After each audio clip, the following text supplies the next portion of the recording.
Cooperative Extension Service here in Guilford County. We are located on 3409 Burlington Road, about 3 miles down from NCA&T State University. How many of you guys are familiar with Cooperative Extension? Yep, cool. All right.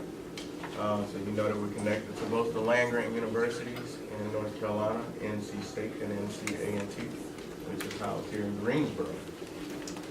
So today, what I was called upon to do is to share a healthy recipe with you guys. Now everybody is wondering by the recipe, okay, well, how are we gonna get collard greens done in about 10 to 15 minutes? So this is a different method of cooking the collard greens. And with this particular recipe that you'll get today, you can also substitute and swap other types of greens. So we've done this with mustard greens. We've done this with kale. You can also do it with chard or spinach of some sort as well. Cabbage as well. I was able to actually come upon this recipe going to the USDA website. And they have a website called What's Cooking. And they actually give healthy recipes on that website. I said, oh, collard greens, okay. Because I said the same thing when I looked at the recipe. I said, now how is she gonna get collard greens done in about 10 to 15 minutes? I said, I'm gonna try it. So we've done this a couple times with some day programs, with some other community centers, and it has worked out quite well. But I want to be able to do an icebreaker with you guys. So one of my interns, Mackenzie, she's gonna come up and do an icebreaker. And after that, we will do a little bit more dialogue about basic nutrition and collard green recipes. But without further ado, come on up, Mackenzie. For the first one, I have a tough dark brown or green skin, a hard pit, and I have a creamy green inside. There we go. That's easy. Okay, number 2. I look like a tiny green tree. I'm an excellent source of vitamins and fiber. Broccoli. Okay. Let's mix this up a little bit. Make it a little bit harder. I'm a spicy, chunky stew made from meat, beans, and tomatoes. I taste great topped with grated cheddar cheese and sour cream. Yep. What was the else I can hear? Chili. Chili, okay. I'm a kind of cheese. I'm white and lumpy, and most people eat me using a spoon. Cottage cheese. Cottage cheese. Cottage cheese. I'm made mostly of oats, nuts, and dried fruit. I'm delicious eaten with yogurt or milk. I'm very high in fiber, but I can also be high in calories. Sometimes I'm shaped into bars, which makes me an easy snack on the go. So the method that we're going to use today, we're going to saute the collard greens. One of the things that I really love about collard greens is the excellent source of vitamin A that it provides. A lot of those retinoids actually help our eyes, help out with our vision, helps maintain our eyes throughout our life. A good source of vitamin K, which is found in a lot of our mean green machine fruits or vegetables. And it is used to help us coagulate the blood, especially when we get cut or we incur injuries where we start to bleed. Vitamin K aids in that, helps our cells maintain that blood clotting agent. Then we have some minerals such as manganese, and it is a good source in collard greens, and as well as some other greens, and good for nerve function and brain function, things of that sort. Cook as far as green leafy vegetables. Do you have any like special recipes or anything that you like to cook? Brussels sprouts. Brussels sprouts, okay. How do you like them prepared? I like them just seasoned real well, a little bit of oil. Okay. Yeah. Okay, And cool. sometimes put a little bacon in there. A little bacon? Yeah, flavor. Throw some bacon on it, make it all right. Okay. I like spinach. Spinach? Yeah, usually. Raw or? Or both. Both. Mostly I saute it with onions and garlic and olive oil, and then I just pour the spinach in and eat it like that. Eat it like that. I love spinach in my eggs. Yeah. Any other like little trinkets or tips? Yes. Red cabbage.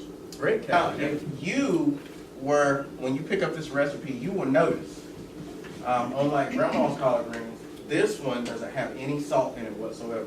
So one of the things that we are trying to do here at Cooperative Extension is educate people on how to swap sodium-heavy ingredients and use less sodium.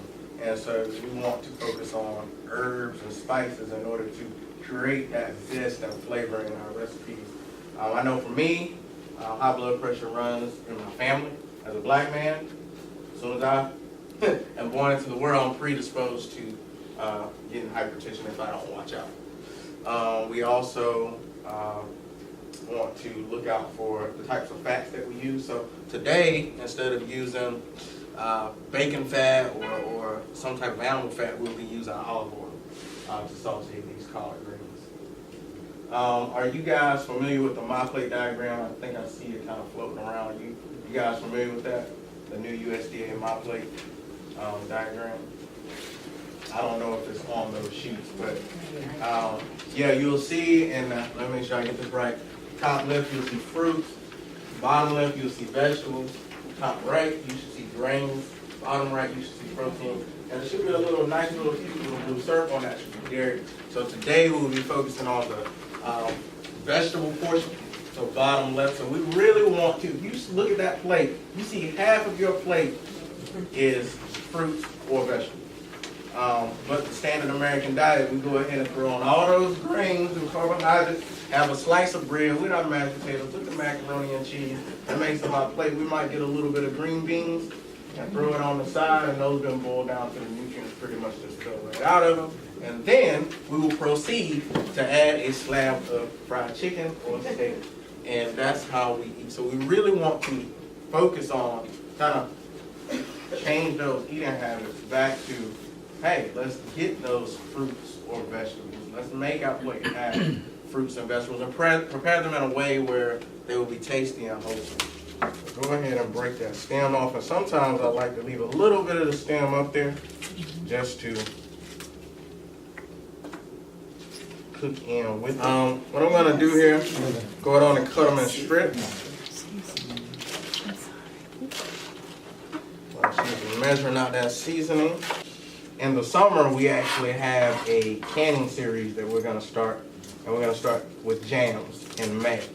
I want to say it's May 22nd and 23rd, and it's going to be almost like what I would say, kind of like a jamboree, because you're going to have a morning session that people can attend, and then you're going to have an evening session. They're both going to be the 22nd and 23rd. And then we'll go into a series with tomatoes for that summer crop, and then we will go into a series for applesauce in the fall, or to do apples. That's one of my favorite things to do personally is applesauce. Can it? Pretty much everybody likes applesauce. The kids love it. If you have grandchildren or kids or children around the house, they love the applesauce. So we do have that.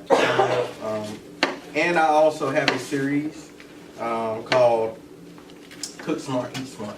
That's where people can come in and actually learn different cooking techniques. So it might be blanching, it might be sauteing, it might be boiling, it might even be broiling as well. All right, we got that check. Place collards in the skillet. So what we will do is go ahead and use our cup here. And we will try to measure this out. Hopefully we won't get too much sizzle. Sometimes we like this is why I can't never get nowhere in my CrossFit gym, is because I always lose count with the reps. All right, there we go. Half of that. What was it? CrossFit. So CrossFit is a this is crushed red pepper. This is our salt-free seasoning. So this is what's going to make up for our salt today. And then We actually have them here. They read, the pepper Crush. flakes and stuff are supposed to be good. They help to metabolize your food so that you Mhm. burn more calories, and it's Mhm. why it's not bad to eat a little bit spicy. Spicy food. Once in a while. Once in a while. Okay. I'm gonna have this. Get some of that cooking. We'll do about half of the, there we go. Cool. Alright. And last but not least, do about half. Got much of that garlic. I'm gonna cook some more of these down, and what we'll do is go ahead and grab a plate, and we will grab a little portion size, give it a little taste, see how you guys like it. Like I said, when you do things a different way, it's kind of an acquired taste at first. Because I know when I first did this recipe, it was like, oh, okay, all right, yeah, that's hot, that's okay, I can deal with that. Go ahead and throw that on down.